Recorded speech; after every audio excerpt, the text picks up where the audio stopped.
I want to scream. I want to shout. I want to shout until the tears dry out.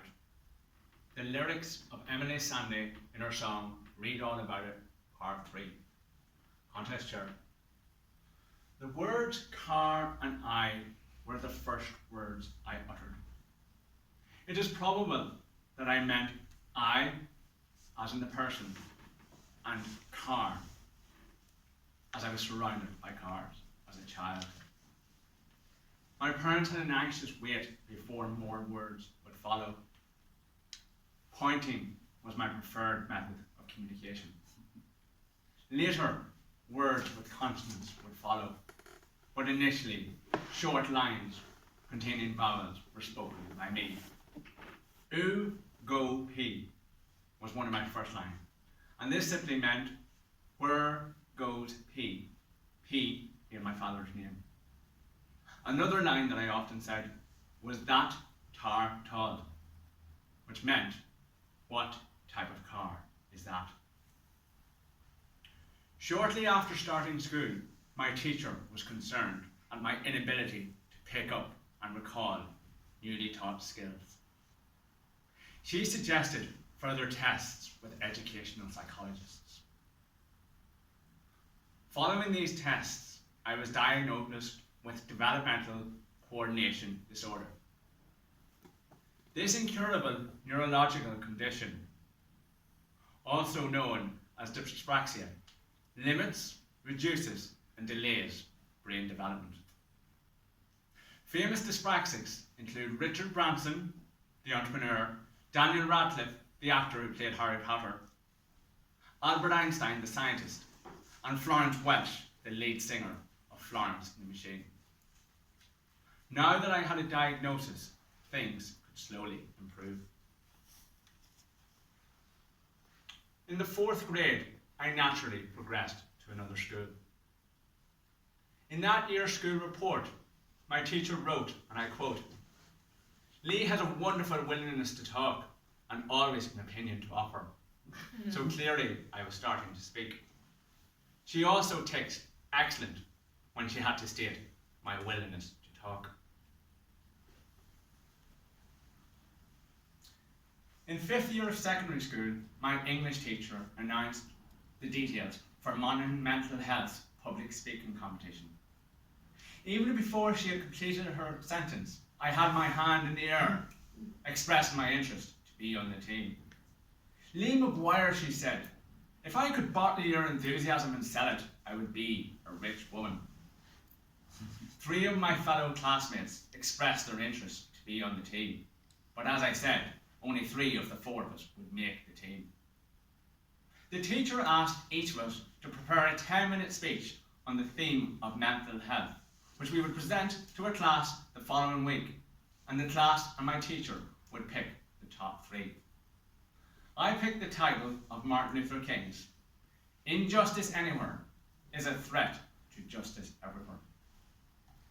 The following week, I presented my speech to the class.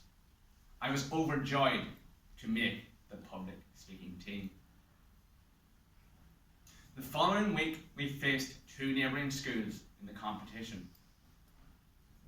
I stood forward and performed my speech with determination, power, and as much enthusiasm as I could show. During the break, one of the neighbouring schools headed out for some fresh air to calm their nerves. "He was deadly," said one of the other contestants. "That wasn't a boy on stage, that was a man." My form tutor overheard this conversation. Now, ladies and gentlemen, since the other 8 contestants in the competition were female, I get the feeling they were talking about me.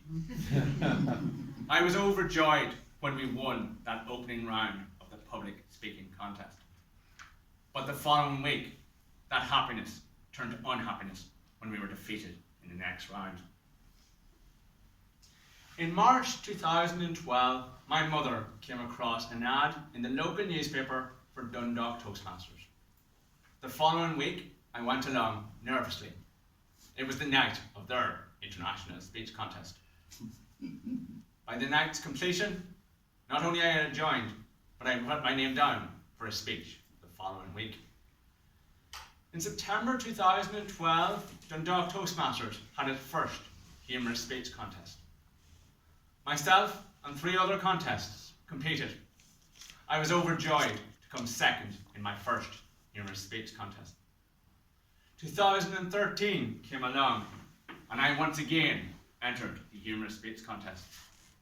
Once again, I came second.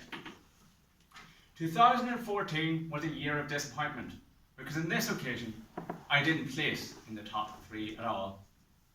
2015, I decided to go off travelling and see a bit of the world, and I used this process to create some speeches.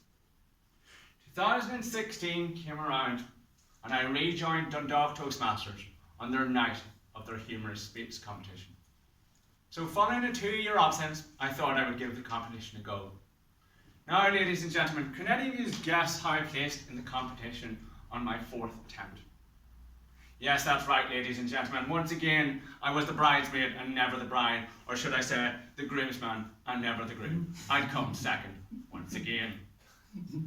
3 days later, I joined Belfast Toastmasters on the night of their humorous speech competition.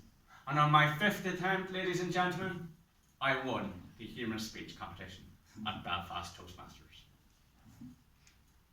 So, ladies and gentlemen, now that I won the humorous speech competition in 2016, I decided to give it a go in 2017 and 2018. And I'm delighted to inform you all that I won the humorous speech contest on those occasions as well. So I won it 3 years in a row. As a boy, I struggled to utter a word. As a child, I could barely complete a full sentence. But now as a man, I have won my first full humorous speech contest. I want to scream, I want to shout, I want to shout until the tears dry out. So put in all the newspapers, I'm Not Afraid by Emily Sunday. Contest chair.